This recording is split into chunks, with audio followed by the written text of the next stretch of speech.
Gollaha Amaanka ee Qaramada Midoobay ayaa ku booriyay isniintii dowladda Soomaaliya iyo dhinacyada kale ee ay qusaysaa in ay ka wada hadlaan amuuraha doorashooyinka qaran ee Soomaaliya.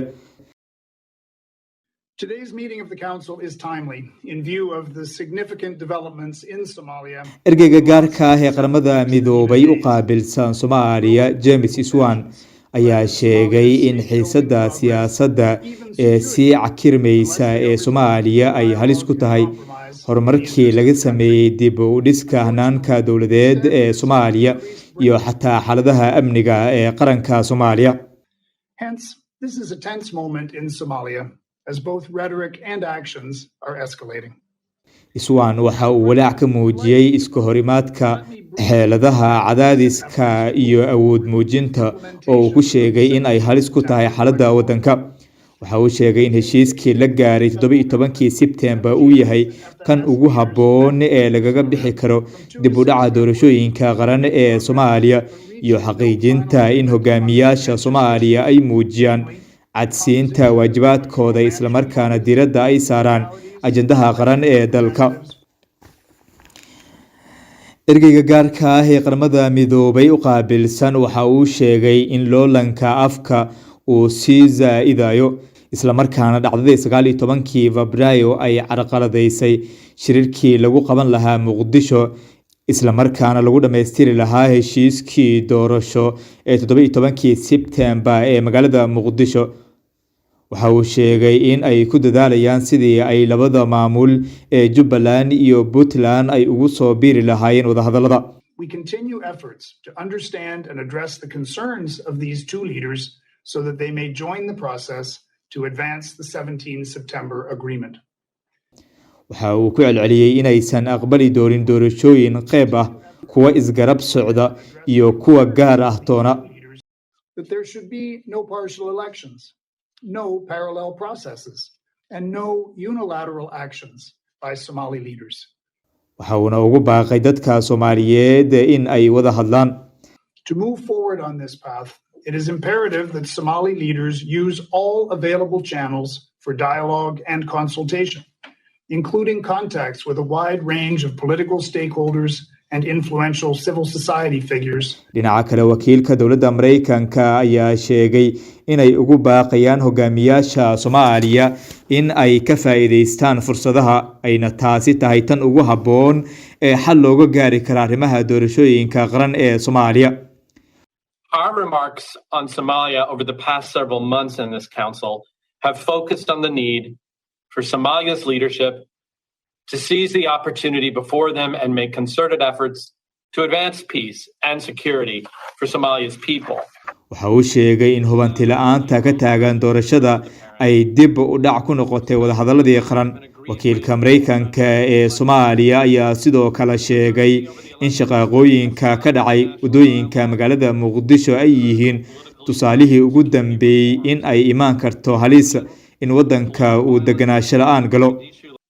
The eruption of political violence on the streets of Mogadishu last week is the latest indication that if not resolved soon, Somalia risks regressing deeper into instability. Waxa uu sheegay in Mareykanka ay ka soo horjeedaan gacanka hadal kasta oo ka dhacda gudaha Soomaaliya. The United States firmly opposes the use of violence by any party. We call on President Farmaajo and Somalia's federal member state leaders to act swiftly. Dhanka kale, wakiilka Mareykanka ee Soomaaliya waxa uu ugu baaqay dowladda federaalka iyo madaxda maamul goboleedyada in ay qaadaan tallaabo degdeg ah oo lagu xalinayo ismariwaaga siyaasadeed, taasi oo uu sheegay in ay halis ku tahay mustaqbalka Soomaaliya.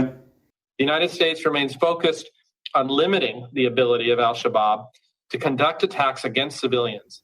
Dhinaca kale, dowladda Mareykanka ayaa sheegtay in al-Shabaab ay wali halis ku tahay amniga qaran ee Soomaaliya. Waxa uuna sheegay in 3 ka mid ah hogaamiyaasha al-Shabaab ay soo jeediyeen inay ku diraan liiska cunaqabataynta Qaramada Midoobay. 3daasi oo kala ah Abuukar Cali Aadan, Macalin Ayman iyo Mahad Karate.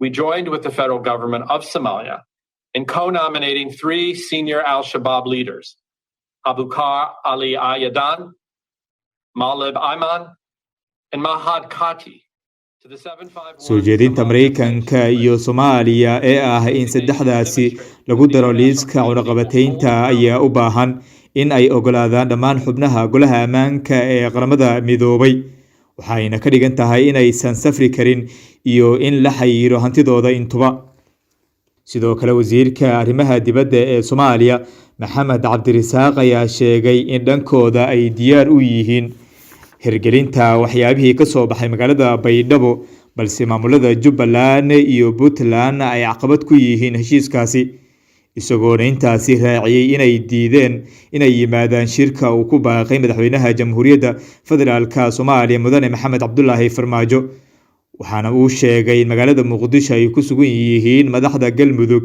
Hirshabeelle iyo Koonfur Galbeed kuwaasi oo uu weheliyo gudoomiyaha gobolka Banaadir iyo ra'iisul wasaaraha Jamhuuriyadda Federaaliga ee Soomaaliya.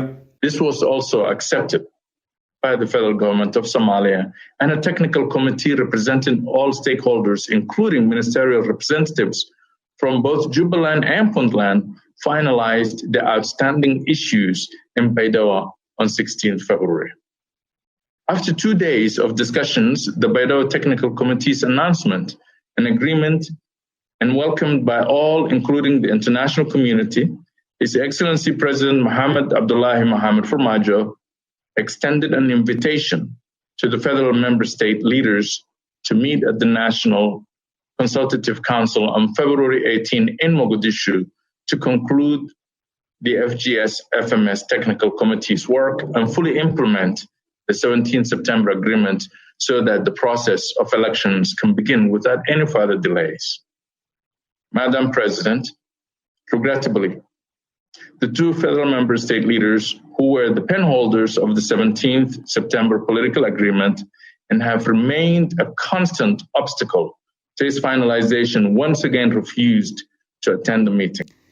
ugu yaraan 5 askari ayaa la dilay in ka badan 10 qof oo u badnaa dad shacab ah ayaana ku dhaawacmay banaanbaxyadii rabshadaha watay ee dhaca Jimcihii la soo dhaafay ee loogu soo horjeeday dib u dhaca doorashooyinka qaran ee Soomaaliya madaxweynaha Jamhuuriyadda Federaalka Soomaaliya ayaa waxaa saaran cadaadis gudaha iyo mid dibadda ah intuba waxaana laga dalbanayaa in dalka uu u jiheeyo dhanka doorashooyinka qaran ee Soomaaliya oo loo ballansanaa in ay dhacaan dabayaaqada sanadkii tagay iyo bilowga sanadkan 2021